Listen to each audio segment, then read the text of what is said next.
नमस्कार। धार्मिक रत्न चैनल में आपका स्वागत है। जैसा कि आप जानते हैं, इस चैनल के माध्यम द्वारा हम श्रीमद् भागवत की पवित्र कथा धारावाहिक रूप में प्रस्तुत कर रहे हैं। अभी तक 38 प्रकरण हो चुके हैं और आज 39वां प्रकरण है। पिछले प्रकरण में आपने जाना था कि किस तरह भगवान श्री कृष्ण और बलराम ने चाणूर और मुष्टिक का वध कर दिया था। सुखदेव जी ने कहा, हे राजन, चाणूर और मुष्टिक बहुत ही नामी पहलवान थे। कंस को उनके रहते हुए अपनी सुरक्षा पर पूरा विश्वास था, परंतु चाणूर और मुष्टिक के मरते ही उसकी आंखों के आगे एक अंधेरा सा छा गया और जब वह थोड़ा सा संभला तो उसने अपने सैनिकों से कहा कि हे मेरे शूरवीरों, इन दोनों भाइयों को पकड़ लो, रंगभूमि के द्वार बंद कर दो और इनका सिर धड़ से अलग कर दो। नंद और ग्वाल बालों को भी मार दो। उसका यह आदेश सुनकर मथुरावासी हंसने लगे। इधर कंस का आदेश पाकर ज्यों ही उसके सैनिक कृष्ण और बलराम की तरफ झपटे तो बलराम जी ने उन्हें ठिकाने लगाना शुरू कर दिया और श्री कृष्ण जी हंसते हुए छलांग लगाकर कंस के सिंहासन पर पहुंच गए और उन्होंने उसके मुकुट को ठोकर से नीचे गिरा दिया तथा कंस के केश पकड़कर उसे पृथ्वी पर पटक दिया। फिर श्री कृष्ण स्वयं कूदकर इतनी जोर से कंस के ऊपर पद प्रहार किया कि उसके वहीं पर प्राण पखेरु उड़ गए। कंस वास्तव में पहले ही अंदर से खोखला हो चुका था और वह अधिक देर तक भगवान के सामने टिक नहीं सका, परंतु कंस के शरीर से एक तेज निकला जो भगवान में समा गया और इस प्रकार कंस को मुक्ति प्राप्त हुई। कंस के शेष सभी साथियों को बलराम जी ने और अक्रूर जी ने मिलकर मार दिया। जैसे ही कंस का अंत हुआ, देवताओं ने श्री कृष्ण और बलराम पर पुष्पों की झड़ी लगा दी। यह कंस के वध का समाचार सुनकर कंस की पत्नियां रोती हुई आई तो श्री कृष्ण ने उन्हें समझा बुझाकर ज्ञान दिया और कंस की देह का दाह संस्कार करवा दिया। इसके बाद श्री कृष्ण, बलराम और अक्रूर जी को साथ लेकर के कारागार के उस कक्ष में गए जहाँ पे देवकी और वसुदेव बंदी गृह में रखे गए थे। श्री कृष्ण ने देवकी और वासुदेव को बंधन मुक्त करवाया और दोनों भाइयों ने उनके चरणों में साष्टांग दंडवत किया। देवकी वसुदेव जी इतने वर्षों के बाद अपने पुत्रों को मिलकर उनको इतना आनंद हुआ कि उसका वर्णन नहीं हो सकता। दोनों तरफ खुशी के आंसुओं की झड़ी सी लग गई थी। श्री कृष्ण ने कहा कि हे माता, मेरे गर्भ में आने से आप दोनों ने जितने भी कष्ट उठाए हैं, मैं उनके लिए क्षमा चाहता हूँ। जिस पुत्र के कारण माँ बाप को कष्ट प्राप्त हो वह व्यर्थ ही जीवन धारण करता है, अतः मैं कभी भी आपके ऋण से उऋण नहीं हो सकता। माँ देवकी और पिता वासुदेव ने कृष्ण बलराम को गले से लगा लिया। इसके बाद श्री कृष्ण और बलराम अक्रूर जी को लेकर के कारागृह के उस कक्ष में गए जहाँ कंस ने अपने पिता उग्रसेन को बंदी बना रखा था।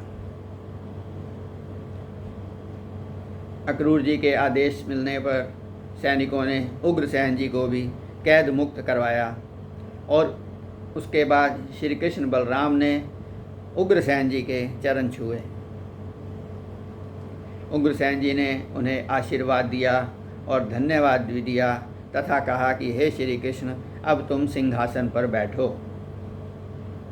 तब श्री कृष्ण जी ने कहा कि नाना जी, राज सिंहासन आपका है और आप ही पुनः इस राजगद्दी पर बैठेंगे।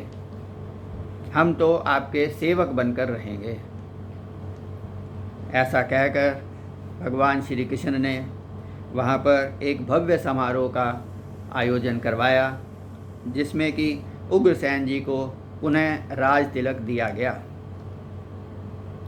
और श्री कृष्ण ने स्वयं चंवर ढुलाया। इस भव्य समारोह में श्री कृष्ण बलराम के अलावा सभी मथुरावासी और मुख्य गणमान्य व्यक्ति, नंद बाबा एवं ग्वाल बाल भी शामिल थे। इस प्रकार आपने देखा कि भगवान श्री कृष्ण कभी भी किसी वस्तु के भूखे नहीं हैं। उन्होंने कंस को उसके साथियों सहित युद्ध में मार करके भी राज सिंहासन कंस के ही पिता उग्रसेन को वापस दे दिया और स्वयं सेवक के रूप में कार्य करते रहे।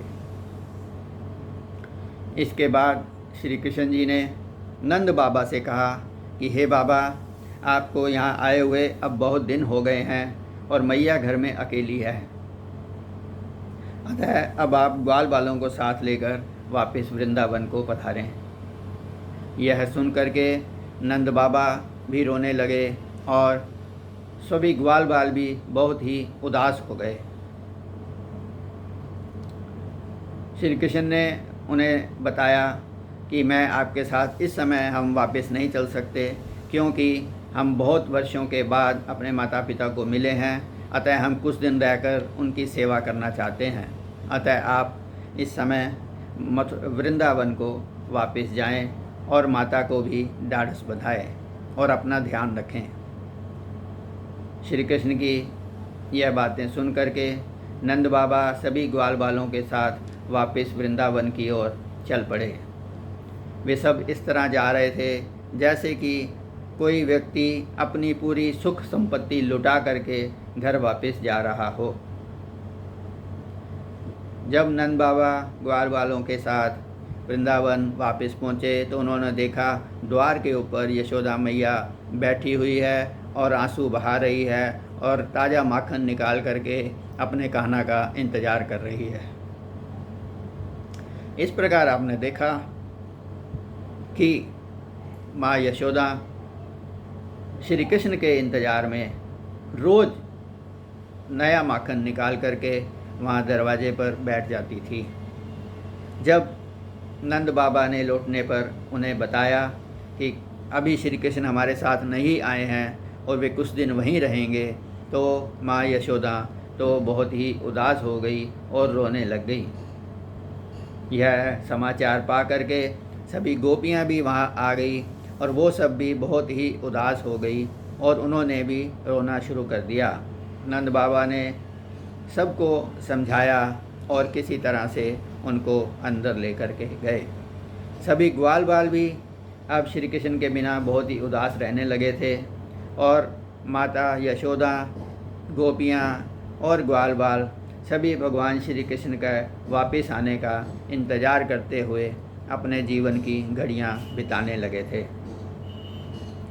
इस प्रकार आपने देखा कि किस तरह से भगवान श्री कृष्ण ने कंस का साथियों सहित उसका वध किया और सिंहासन पुनः उग्रसेन जी को सौंप दिया। भगवान जब भी धरती पर अवतार लेते हैं तो वे दुष्टों को मार करके और संतों को संरक्षण प्रदान करते हैं। यही कार्य भगवान श्री कृष्ण यहाँ अपने पग पग पर अपनी लीलाओं के द्वारा दर्शित कर रहे हैं। आगे की कथा हम आपको अगले प्रकरण में सुनाएंगे। आइए प्रकरण समाप्त करने से पूर्व 2 मिनट के लिए भगवत भजन कर लेते हैं।